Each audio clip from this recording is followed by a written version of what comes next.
Alléluia. Mes bien-aimés dans le Seigneur, je vous salue tous au nom de Jésus.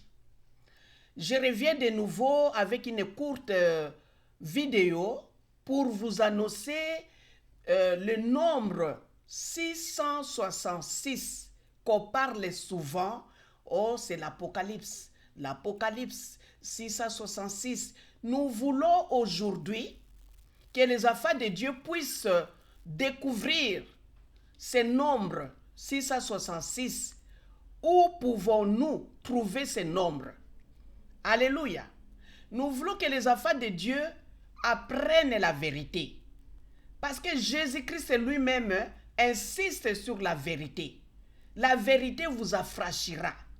Il faut que les enfants de Dieu puissent connaître d'où viennent les nombres 666.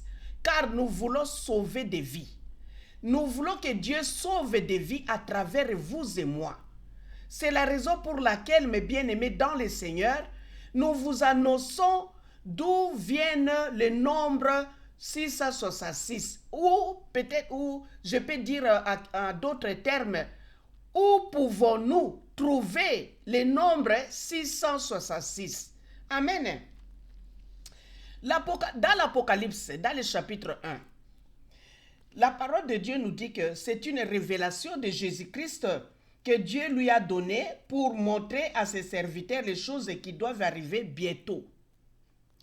Ici, Jésus-Christ a envoyé son ange pour révéler à Jean, pardon, pour révéler à Jean, qui est le serviteur de Jésus. Nous savons tous que Jean était condamné. Il était dans l'île Patmos. C'est là où Jésus-Christ est apparu pour lui donner ses messages de l'Apocalypse. Il a dit que, au verset 2, lequel a attesté la parole de Dieu et les témoignages de Jésus-Christ, c'est tout ce qu'il a vu. Heureux celui qui lit et ceux qui attendent les paroles de la prophétie et qui gardent les choses qui sont écrites. Car le temps est proche. Alléluia. Nous voulons ici rapidement aller dans le chapitre 13. Vous savez que c'est Jésus lui-même qui a envoyé son ange pour révéler à Jean. Nous allons prendre dans le livre de l'Apocalypse chapitre 13. Puis j'ai vu monter de la mer une bête qui avait 10 cornes. Ça, c'est Jean qui a eu une révélation. Le serviteur de Jésus, Jean, qui était condamné à l'île Patmos, il a eu une révélation. Il a vu une bête qui montait de la mer. Cette bête avait 7 têtes et 10 cornes. Et sur ces têtes, des noms de blasphème.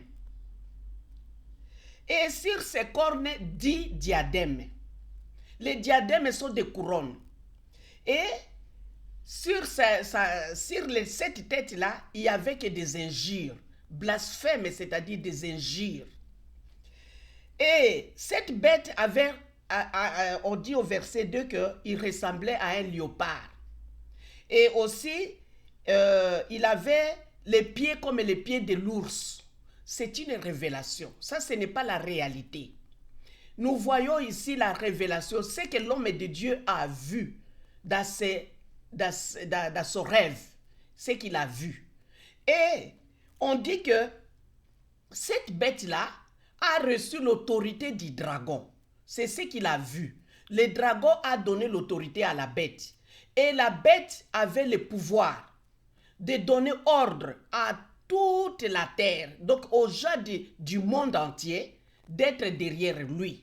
Parce qu'ici on dit que, au verset 3 on dit, « Et j'ai vu une de ses têtes comme blessée à mort, mais sa blessure mortelle fut guérie. » Mais on dit que toute la terre était dans l'admiration derrière la bête. Vous voyez? Parce que la bête a reçu l'autorité du dragon. Il avait le pouvoir de commander le monde entier. Et le monde entier était très content parce que sa blessure était guérie. La bête a été blessée sur une de ses têtes et après on a vu que la blessure était guérie. Nous allons voir que aussi au verset 11, Apocalypse 13, verset 11, l'homme de Dieu a encore vu une deuxième bête qui sortait de la terre. La première sortait de la mer, la deuxième sortait de la terre. Puis je vis monter de la terre une autre bête qui avait 2 cornes semblables à celles d'un agneau. Vous voyez cela? L'agneau, c'est Jésus. Mais si on voit que deuxième bête avait 2 cornes semblables à celles d'un agneau, c'est-à-dire que ce n'était pas vraiment l'agneau. C'était une bête qui ressemblait à celle qui était sortie de la mer. On dit qu'elle exerçait toute l'autorité de la première bête et en sa présence et elle faisait que la terre et ses habitants adoraient la première bête dont la blessure mortelle avait été guérie. La deuxième bête, qui ressemblait à l'agneau, mais qui n'était pas l'agneau, avait aussi reçu la même autorité. Elle avait aussi obligé la terre entière d'adorer la première bête. Vous voyez, donc ce sont des choses que l'homme de Dieu a vues dans sa vision, ou dans ses rêves, ou dans ses visions. Nous pouvons dire ici que dans sa vision, ce qu'il a vu. Et on dit que il y a beaucoup de choses qu'on doit sauter parce qu'on n'a pas assez de temps. YouTube ne me donne pas beaucoup de temps. On dit au verset 18, on dit que c'est ici la sagesse, que celui qui a de l'intelligence calcule le nombre de la bête. Nous sommes en train de parler de la bête que l'homme de Dieu a vue dans sa vision. On nous donne le nombre de la bête. On dit celui qui a de l'intelligence calcule le nombre de la bête, car c'est un nombre d'hommes et son nombre est 666. C'est là où nous voulons expliquer aux enfants de Dieu où devons-nous trouver le nombre 666. Comme je vous avais dit, que les enfants de Dieu doivent connaître la vérité. Pourquoi? Parce que Dieu veut sauver des vies. Malgré le nombre de gens qui sont déjà condamnés depuis la fondation du monde, il y a des gens qui ne sont pas condamnés depuis la fondation du monde. Et Dieu veut sauver ces gens-là. Et ces gens-là doivent sortir du milieu de ceux qui ont été condamnés dès la fondation du monde. Amen. Dans la même livre d'Apocalypse, chapitre 17, on nous donne l'explication de la bête. Chapitre 17, Apocalypse, au verset 8, on dit ceci. La bête que tu as vue était, et elle n'est plus. Elle doit monter de l'abîme et aller à la perdition. Et les habitants de la terre, ceux dont le nom n'a pas été écrit dès la fondation du monde dans les livres de vie, s'étonneront en voyant la bête parce qu'elle était, qu'elle n'est plus et qu'elle reparaîtra. La bête là qui n'était plus, reparaîtra, c'est-à-dire reviendra. Et nous voulons que les enfants de Dieu vivent cet moment, que les enfants de Dieu sachent que cette bête est déjà réapparue. Il est au milieu de nous. Nous devons sauver, ou bien Dieu doit sauver des vies à travers vous et moi. Amen. Au verset 18, non, pardonnez-moi, on n'a pas fini. Au verset 9, Apocalypse chapitre 17, verset 9. C'est ici l'intelligence qui a de la sagesse. Les 7 têtes sont 7 montagnes sur lesquelles la femme est assise. Alléluia. Nous savons que la femme, c'est l'église de Dieu. Et il y a des églises qui ne sont pas des églises de Dieu. C'est pourquoi la Bible, la parole de Dieu nous dit que les gens de ce monde s'étonneront quand ils verront que Dieu a frappé l'église, que le monde croyait que c'était vraiment l'église de Dieu. Le monde sera étonné. Les gens s'étonneront. C'est pourquoi je vous dis de vous abonner massivement afin que vous puissiez avoir beaucoup d'enseignements, afin que vous puissiez recevoir beaucoup d'enseignements que Dieu nous permettra à travers moi ou à travers quelqu'un d'autre de pouvoir connaître ce qui est écrit dans l'Apocalypse.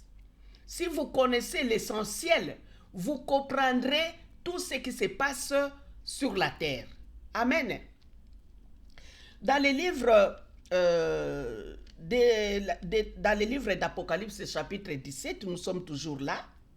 On dit que c'est ici l'intelligence qui a de la sagesse. Les sept têtes sont 7 montagnes. Vous qui avez à étudier la géographie, le pays montagneux, le pays qui est au-dessus de 7 montagnes, vous les connaissez tous. Si vous ne les connaissez pas, prenez votre leçon de géographie. Cherchez dans les livres de géographie. Prenez peut-être l'Atlas. Vous allez voir le pays qui est assis sur 7 montagnes. Comme l'Apocalypse ne donne pas les noms, je ne donne pas les noms. Vous devez étudier, comme moi aussi j'ai étudié la géographie, comme moi aussi j'ai étudié le manuscrit de beaucoup de chercheurs. Vous trouverez que il y a un pays qui est assis sur 7 montagnes. C'est le pays-là que l'ange de Dieu a communiqué à son serviteur Jean. Il a dit, je vais vous donner les derniers versets du chapitre 17 pour bien comprendre de quel pays s'agit-il. Ici, l'ange de Dieu, ce n'est pas moi qui l'ai dit, l'Apocalypse chapitre 17 au verset 18, il a dit que la femme que tu as vue, c'est la grande ville qui a la royauté sur les rois de la terre. Vous comprenez cela?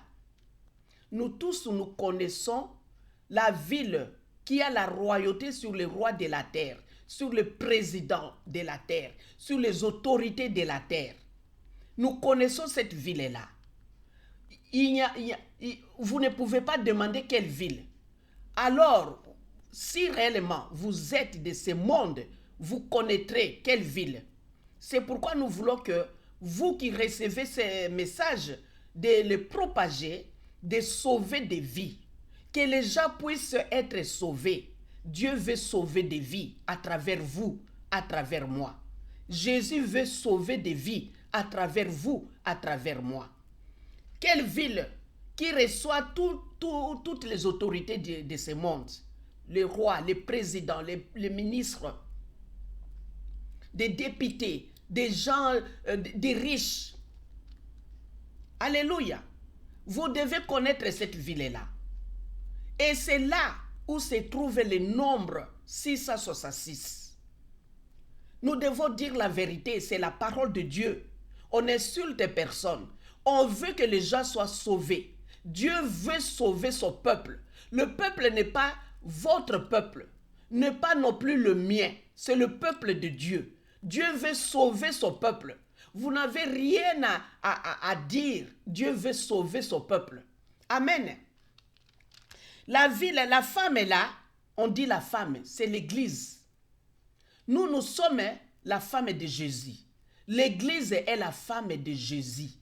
Qui est l'église? C'est vous et moi. Nous formons l'église de Dieu. Amen. Nous formons l'église de Dieu, vous et moi. Nous sommes les femmes de Christ. Que vous soyez homme ou femme, nous sommes les femmes de Christ, selon la parole de Dieu. Dans les livres d'Éphésiens, nous sommes les femmes de Christ. Amen. Alors quand nous reprenons le livre de l'Apocalypse au chapitre 13, parce que je dois aller plus vite, au verset 18, toujours le verset 18. C'est ici la sagesse que celui qui a, qui a de l'intelligence calcule le nombre de la bête, car c'est un nombre d'hommes et son nombre est 666. Prenez votre papier et prenez un bic. Je vais vous donner ce que les chercheurs des hommes et de Dieu ont trouvé. Il y a des gens, qu'on les a, au pluriel, qui disent qu'ils sont des remplaçants des fils de Dieu. Dieu n'a pas laissé un remplaçant de Jésus. Il n'existe pas. Le remplaçant n'existe pas. Il n'y a que des enfants, des serviteurs. Nous sommes tous des serviteurs et des enfants de Dieu. Mais il n'y a pas un remplaçant. Il n'y a pas de remplaçant. Dans les livres des Jean, avant de vous donner, cherchez votre papier et le bic, vous allez copier ce que je vais vous communiquer. Dans les livres de Jean, chapitre 14, au verset 15, Jésus-Christ a dit ceci: si vous m'aimez, gardez mes commandements. Et moi, je prierai le Père, et il vous donnera un autre consolateur, afin qu'il demeure éternellement avec vous. Qui est ce consolateur? Au verset 17, l'Esprit de vérité, que le monde ne peut recevoir, parce qu'il ne le voit point et ne le connaît point. Mais vous, vous le connaissez, car il demeure avec vous et il sera en vous. Je ne vous laisserai pas orphelin, je viendrai à vous, encore un peu de temps, et le monde ne me verra plus, mais vous, vous me verrez, car je vis, et vous vivrez aussi. Alléluia. Jésus n'a pas dit, j'ai laissé un remplaçant. Il a dit, je vous enverrai le consolateur, qui est l'esprit de vérité. C'est qui l'esprit de vérité? C'est le Saint-Esprit. Mais bien aimés dans le Seigneur, abonnez-vous massivement, car on parlera beaucoup du Saint-Esprit. On parlera beaucoup des choses écrites dans les livres d'Apocalypse. Pour ne pas rater les messages, abonnez-vous. Amen. Jésus n'a pas laissé un remplaçant. Mais il y a ici déjà de ces mondes qui ont arrangé de leur façon pour dire qu'ils sont des remplaçants du Fils de Dieu. Ce qui est faux et archi-faux. Il n'y a pas de remplaçant. Il n'y a que le Saint-Esprit qui est en vous, en chacun de vous. Vous qui recevez Jésus dans votre vie, vous qui avez été baptisé par immersion, vous qui avez reçu les positions de main des serviteurs de Dieu, le Saint-Esprit est à vous. C'est le consolateur. C'est lui l'esprit de vérité. C'est lui qui prendra de ce qui est de Jésus pour vous les donner. Amen. Revenons maintenant dans l'Apocalypse chapitre 13 verset 18. On dit ici, on nous permet. Parce que dans les livres de l'Apocalypse chapitre 22 au verset 18 encore, on dit ceci. Je le déclare à quiconque entend les paroles de la prophétie de ces livres. Si quelqu'un y ajoute quelque chose, Dieu le frappera de fléaux décrits dans ces livres.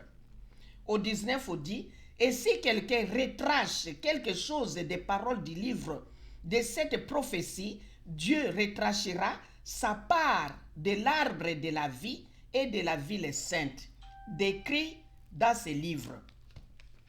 Ici, on interdit d'enlever, d'échanger les paroles qui sont écrites, des paroles qui sont écrites plutôt dans les livres d'Apocalypse. On interdit d'enlever, de changer ce que Jésus a envoyé, de changer la façon de ces messages. On interdit. On interdit aussi d'ajouter vos propres idées. On interdit d'écrire au lieu que la parole de Dieu reste telle que Dieu avait révélée à Jean. Il y a des gens qui ont changé parce que ce ne sont pas les paroles originales. Il y a beaucoup de choses que le monde veut changer et le monde a changé. Et nous devons faire attention. si vous voulez comprendre l'Apocalypse, il faut chercher les paroles originales, ou soit les messages originaux, pas ce que le monde a changé. Amen.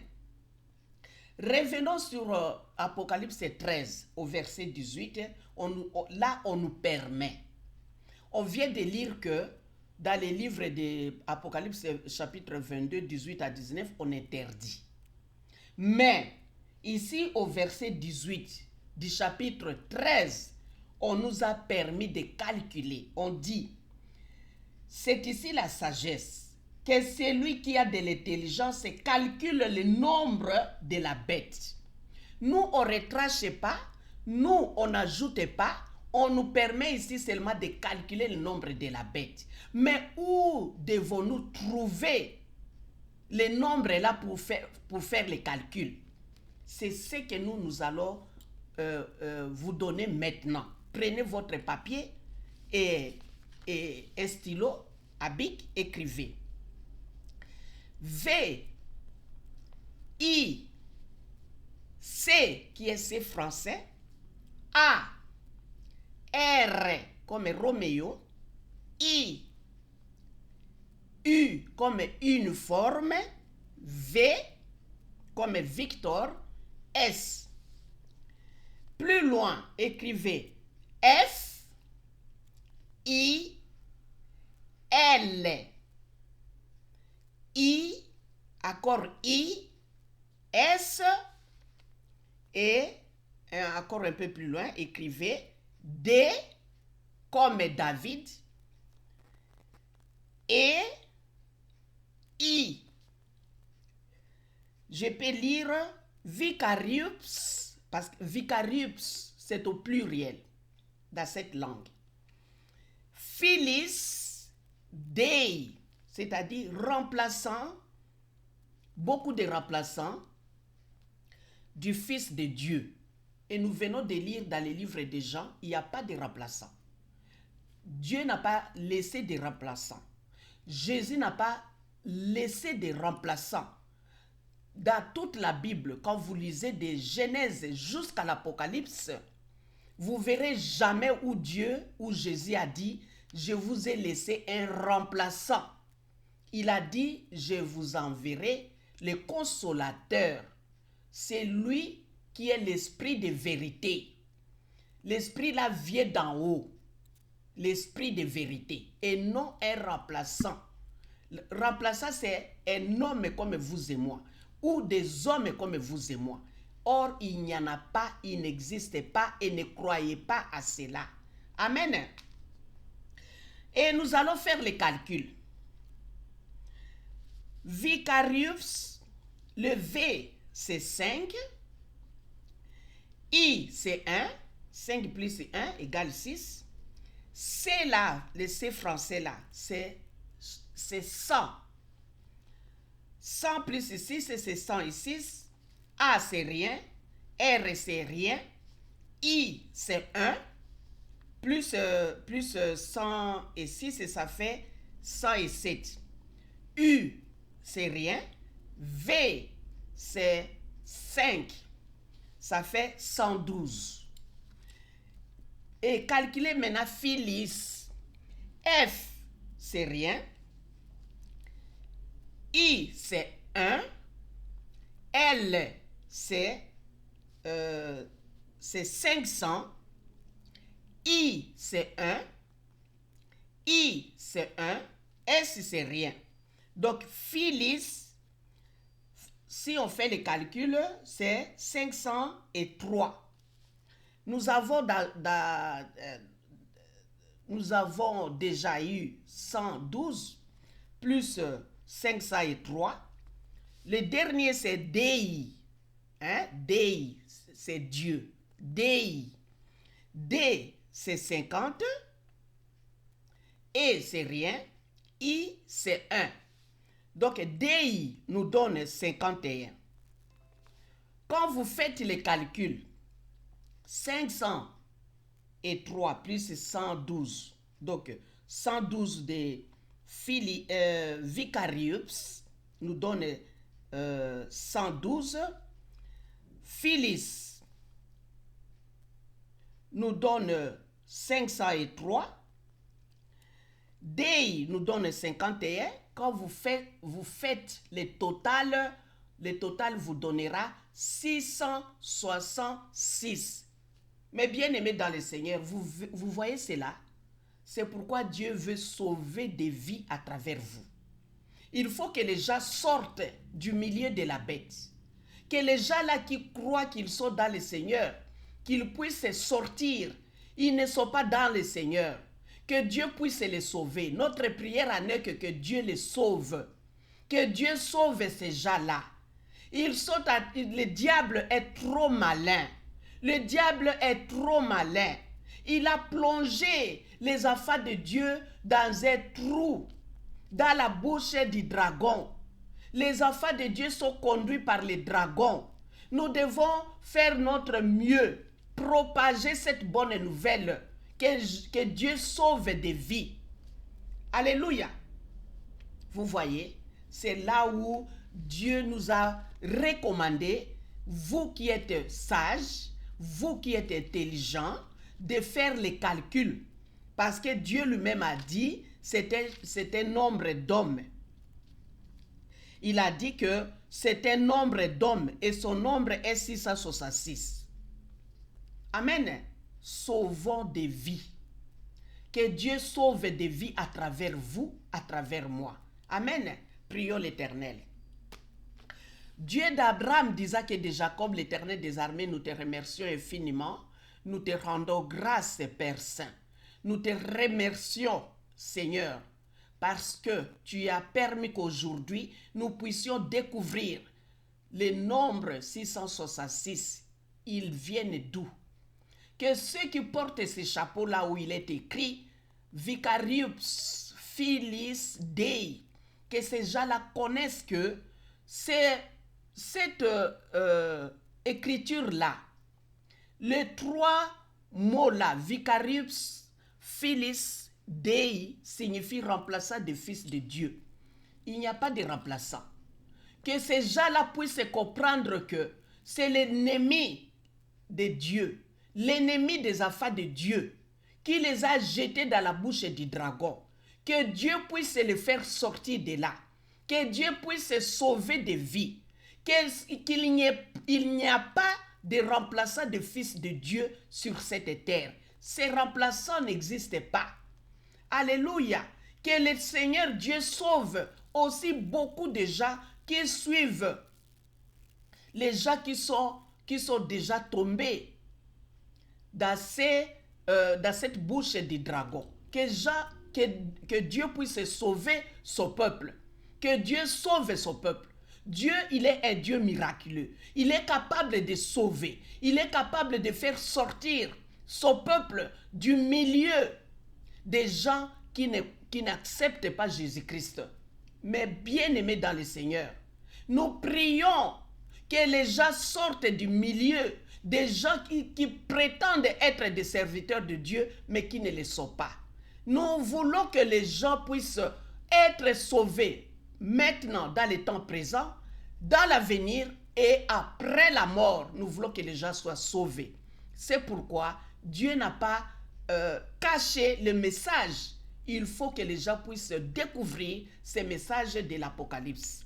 Et nous disons que Seigneur, merci pour ces petits messages que tu nous as permis aujourd'hui. Que ton nom soit loué. Nous avons connu l'origine du 666. D'où viennent les nombres 666? C'est sur les chapeaux que portent beaucoup de gens qui croient qu'ils servent Dieu, or ils ne servent pas Dieu. Seigneur, aie pitié d'eux. L'Éternel, s'il faut sauver, sauvez-le. S'il faut sauver l'Éternel, sauvez ces gens-là. Sauve plutôt. Je m'adresse à Dieu. J'implore la grâce de Dieu. S'il faut sauver ces gens, l'Éternel, sauve-les. C'est au peuple que tu leur as donné le souffle de vie. Seigneur, rien n'est impossible à toi. Sauve ton peuple. Et surtout ceux qui les suivent aussi. Seigneur,